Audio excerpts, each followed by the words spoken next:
Welcome back. You might have heard by now already that the Court of Appeal, Abuja Division, on Thursday dismissed the ex parte order issued on May 10, 2024 by a River State High Court in Port Harcourt, which barred Martin Amaewhule and others from parading themselves as a speaker and members of the River State House of Assembly. Now, a Court of Appeal also dismissed the decision of the State High Court, which stopped the 24 others, like I just said, from parading themselves as members of the Assembly, accessing the complex or carrying out any such legislative assignment in the name of the River State House of Assembly. A three-man panel led by Justice Jimmy Olukayode Bada, while delivering judgment in the suit, upheld the appeal filed by the factional Speaker of the River State House of Assembly, Martin Amaewhule, and 24 others, against Speaker Victor Oko-Jumbo, who himself went to court in that suit from the River State High Court in a case presided over by Justice Wale. Okay, let's quickly introduce our guest tonight, Professor Ritchard Wokocha, Associate Professor of Public Law, River State University. Prof, good evening to you. Good evening, and good evening, Nigerians. Yes, we were meant to have this conversation earlier, and we apologize for that to our listeners and to Prof. But Prof, this is quite interesting. You know, the flurry of court cases is a bit confusing sometimes. I want you to give us your reaction.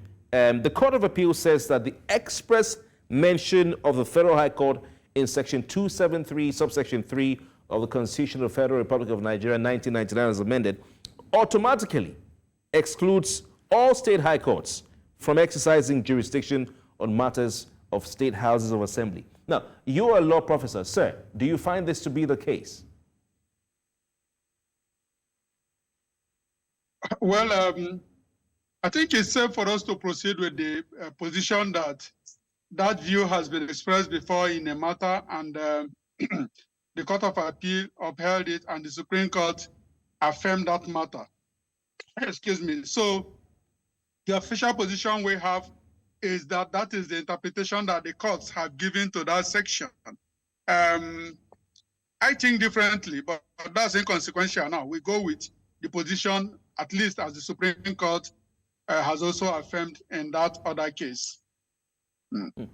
So I think that's what the court has again given in this case. It adopted that same interpretation, which is okay. So we go by that. That is the Federal High Court. But okay. I say my view is different. Yeah, what's your view, sir? Because we want to glean from your well of wisdom. So what's your view? Yes. Yes.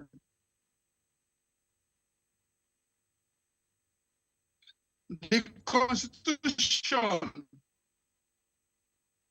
has a section 251, which jurisdiction of the Federal High Court, other court can start section 251. So this other section is a provision in the section providing for jurisdiction of the High Court of the state. That section has said the court has a general jurisdiction in civil and criminal matters. And then it makes this provision that the Federal High Court shall have jurisdiction. It did not say the Federal High Court shall have jurisdiction to the exclusion of the court. It began with notwithstanding anything in section 251, which is the section that provides for exclusive jurisdiction of the Federal High Court. It didn't say in addition to the provision in section 251, but notwithstanding anything there, that the Federal High Court shall have jurisdiction, meaning shall also have jurisdiction to decide something of that nature.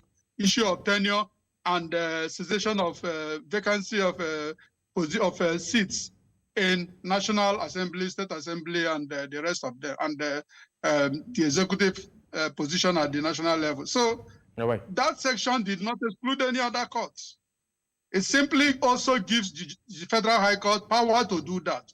It did not say that power is to the exclusion of others. It would have included it in section 251. But as I said, we've gone beyond that point because the courts have taken the interpretation that was offered in that previous case. It means that only the Federal High Court can exercise that power. All right, maybe this is one of the lacunas, like you lawyers say, in the Nigerian Constitution. Yes. But what's the implication of today's ruling? Does this mean that the Martin Amaewhule-led River State House of Assembly is the authentic one? What does today's ruling mean? No, I wouldn't think so. I've had those interpretations, varying interpretations being offered. A judgment is determined by what went before the court. And what went before the court is that a high court of the state had given an order in an interlocutory application. It had given an interlocutory order asking a party to stay and to stop parading itself because a prayer has been brought before it to determine that, considering that the position of these people, the seat of these people has been declared vacant by the House, they should be stopped from parading themselves. So it gave that interlocutory order, which the appellants to the Court of Appeal, that was Martin Amaewhule and his colleagues, took to the Court of Appeal to ask the Court of Appeal whether the High Court was right in asking them to be restrained pending the determination of the suit. So the decision of this court cannot be outside what was prayed. And the decision of the court, as the court stated, is that the High Court was wrong. And the court gave two major reasons. First, that there was no urgency at the time it granted the ex parte order, which was given without hearing all the parties. Now, I know that that matter progressed to when the court had the two parties and restated the order as an interlocutory order. So the court said there was no urgency, there was no basis for rushing to give that order without hearing all the parties. Secondly, even though you have subsequently had the parties and given the order as an interlocutory order, you should have known that you do not have jurisdiction. By our interpretation of Section 272 of the Constitution, only the Federal High Court has jurisdiction over this matter. So you lack and should not have had the matter in the first place, let alone giving orders. Prof. So simply what the court did was to remove the orders that were made by the State High Court. But that State High Court did not declare those positions vacant.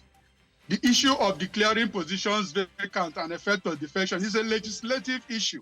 So that's what was done by Ritchard Oko-Jumbo. Prof, we have to leave it at that. I apologize. We were meant to have you earlier, but you've really enlightened us, and I'm happy you gave us your own legal opinion on the issues at hand, especially Section 272, Sub 3, and 251, Subsection 4. Professor Ritchard Wokocha, Associate Professor of Public Law, Rivers State University, thank you very much for your time. Mecca, sir. Great pleasure. All right. Let's thank you very much for your time tonight. That's the size of a package right here in Politics HQ. My name is Kofi Bartels. Good night.